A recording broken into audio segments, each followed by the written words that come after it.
Hi, everyone. Welcome to the spring semester.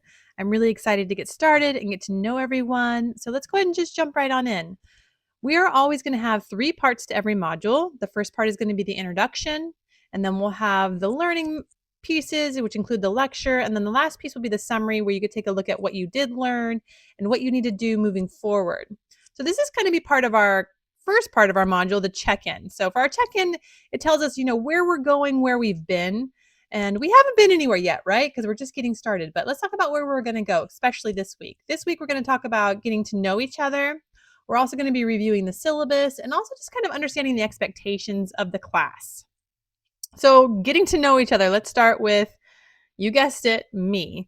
This is me when I was about 6 or 7 years old. I bet everybody can kind of make a guess about what decade this is from, based on the very cool bangs and heart sweater.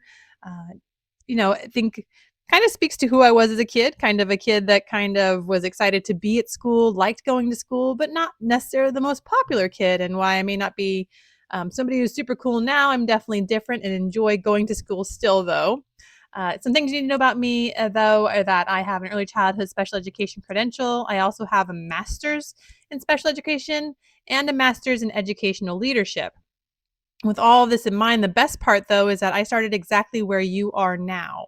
I started in community college, in Lake Tahoe Community College, and just fell in love with going to school, and then fell in love with helping kids recognize their potential. And that has led me here to helping each one of you recognize your potential, because the truth of it is that we're all capable of learning. And you guys have this pretty significant power to make a difference in children and families' lives. And I'm hoping that I get to be part of your journey in recognizing that. Okay, so let's talk a little bit about my beliefs as far as being a teacher and how education works.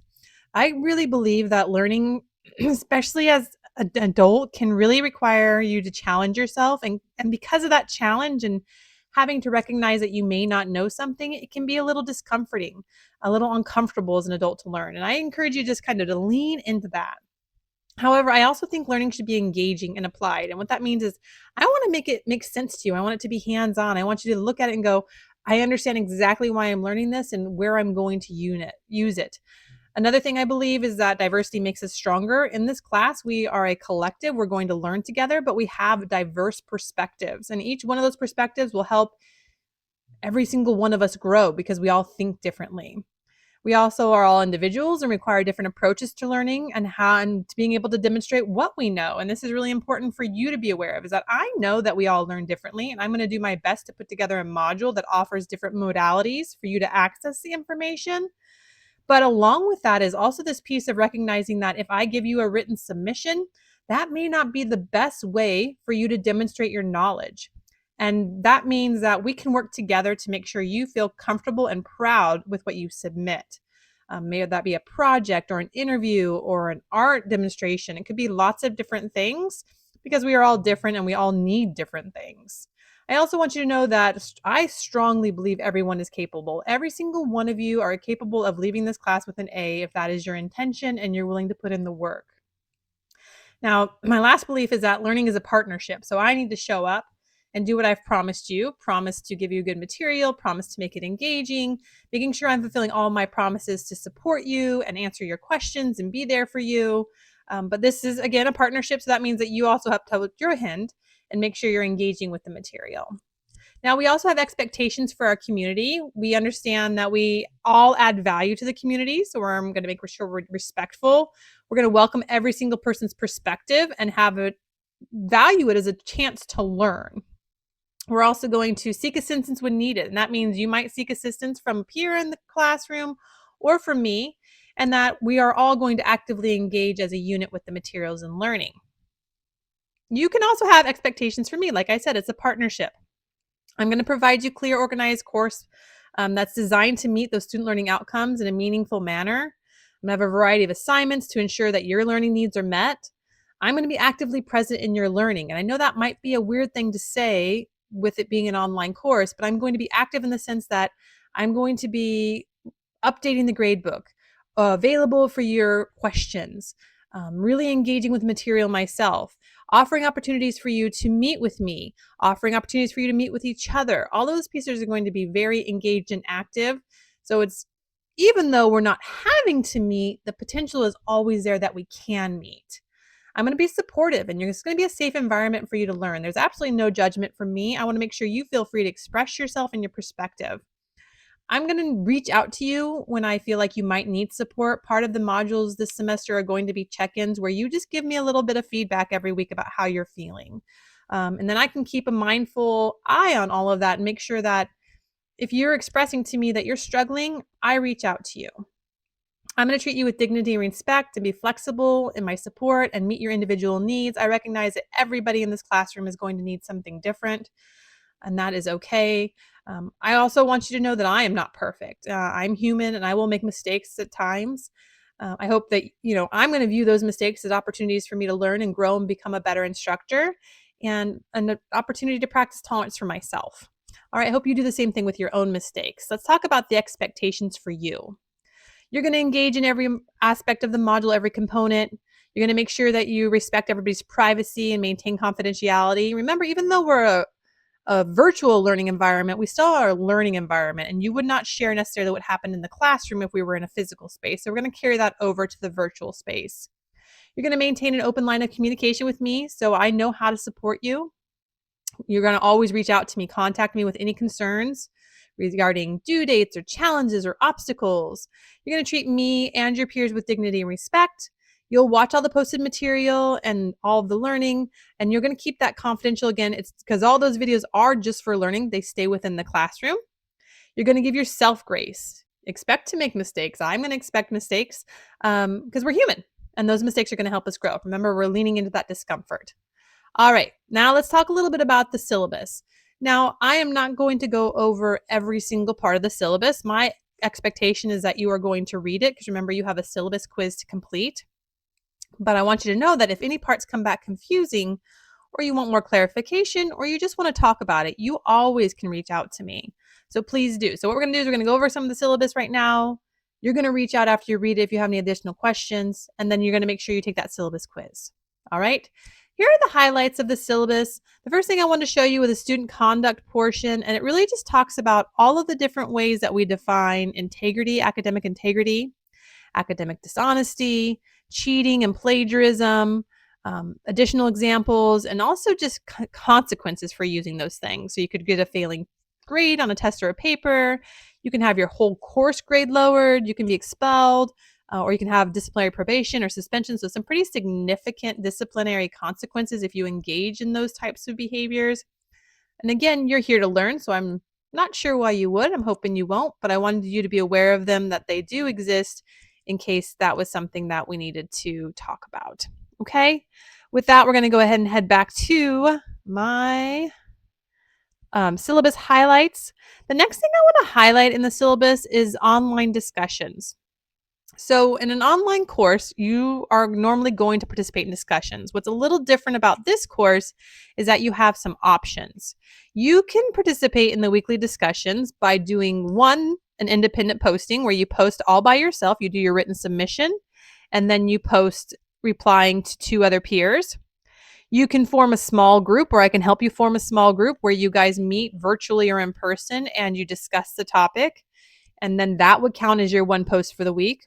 Or you can participate in a professor-led posting. What that means is after you complete your community survey this week, I'll take a look at the information I get back and look at what times people would like to meet for the professor-led posting.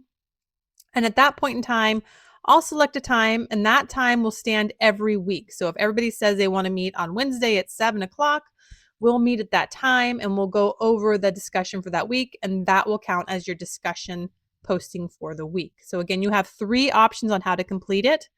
I have no preference on which one you complete. It's really a way for you to meet your needs. If you're somebody who likes to talk to other people, then you're going to lean into maybe doing a small group posting or a professor-led posting. If you're somebody who prefers written submissions, then option number 1 is the one for you.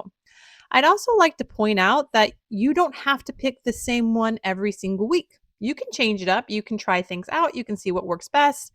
I will let you know when the instructor-led posting is going to be scheduled for on Sunday the 25th after I get all of the surveys back. Okay. All right, going back. The last piece of the syllabus or the kind of upcoming highlights I want to go over is the student information and plan for success. This is another assignment you have to do in this module. However, this one's not due until February 1st. You get 2 weeks to complete it. And that's because it's a little bit lengthier and also because I wanted you to have time to choose an option. Again, I'm going to do my best to have different ways to submit to meet your needs. The first option is for you to meet with me personally. And you can do that one of two ways. You can come to my office hours, or you can go to this Google sign up sheet right here. When I click on this, it's going to take me to a link that has all of these different days and all of these different times. I'm going to ask right now, don't add any additional slots. These are the slots I'm available for.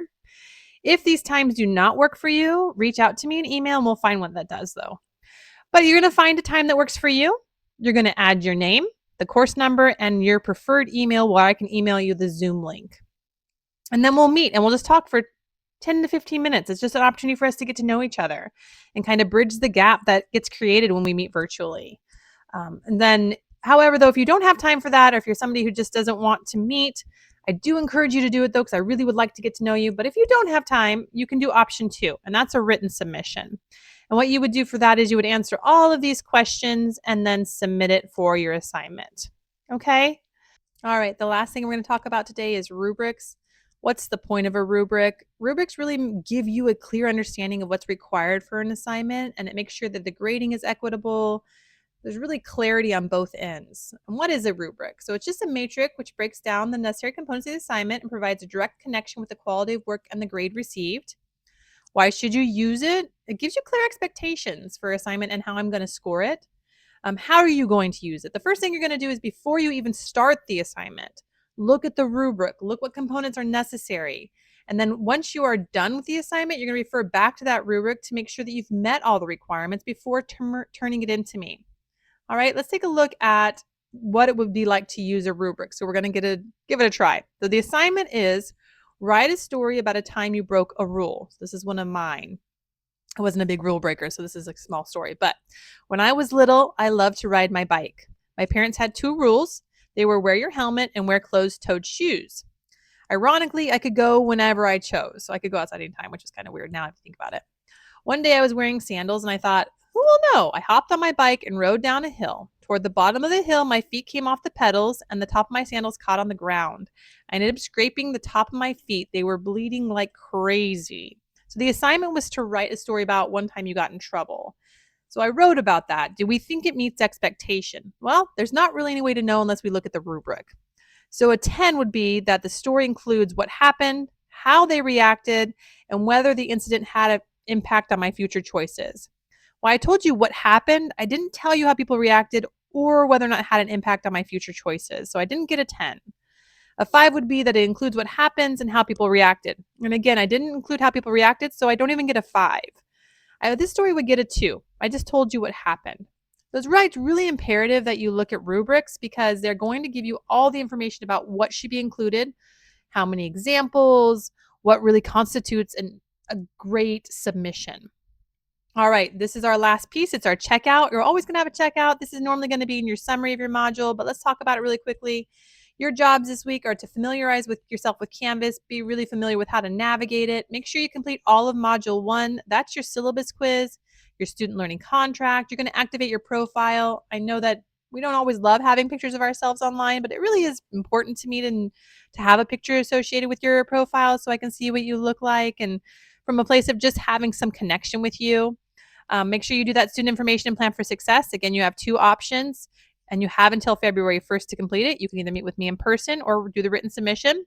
You're going to do your discussion for introductions.